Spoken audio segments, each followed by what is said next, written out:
Hello guys, सबैजनालाई नमस्कार हो। आज चाहिँ म चाहिँ के गर्दैछु भन्दैछु, यहाँ मल बोक्दैछु अलैँचीको लागि। टक्कसँगले मल लोड हुँदैछ हो, यसरी बोक्नुपर्छ हो।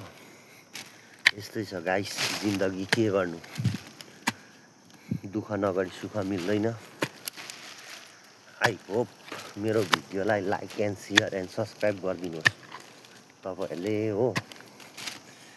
फाइनल्ली अब चाहिँ यहाँ मल लोड हुँदैछ डोकोमा। यो मल चाहिँ माथि बोकेर लानुपर्छ, त्यही कारण देख्नु हुँदैछ। यस्तो चाहिँ डोको यहाँ छ, यस्तो सुट लाएको छु मैले, गोल्डन बुट। अनि यो चाहिँ मल भयो, यसले उगाउँदैछु। यो चाहिँ बोकेर माथि लानुपर्ने छ, त्यहाँबाट अलैँचीमा लाउनु पर्ने छ, काटा बममा। यहाँ हेर्नुहोस् है, यसरी दुःख गर्नुपर्छ है। हाम्रो लाइफ चाहिँ यस्तै छ है, जिन्दगी के गर्नु, दुःख नगरी सुख मिल्दैन अरे। त्यही भएर दुःख गरेकै छु।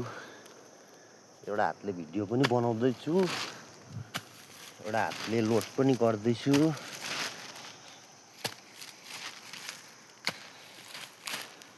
आई होप कि तपाईँहरू सबैजनाले मेरो च्यानललाई लाइक एन्ड सब्सक्राइब गरिदिनुहोस् प्लिज।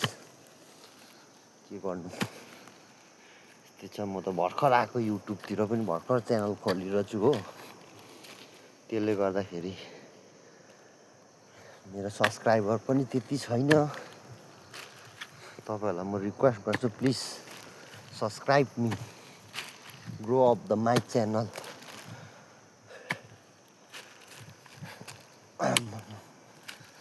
साह्रो पर्ने रहेछ हो गाइस यो मल बोक्नु त, के गर्नु है, नबोकी पनि हुँदैन। हेर्नु नि कत्रो यहाँ तपाईँहरूले देख्नुहुन्छ, यहाँ हेर्नु त, यहाँ यस्तो छ है जिन्दगी, यस्तो छ मेरो पारा। आई होप तपाईँहरूले लाइक गरिदिनुहोस् है मेरो च्यानललाई प्लिज।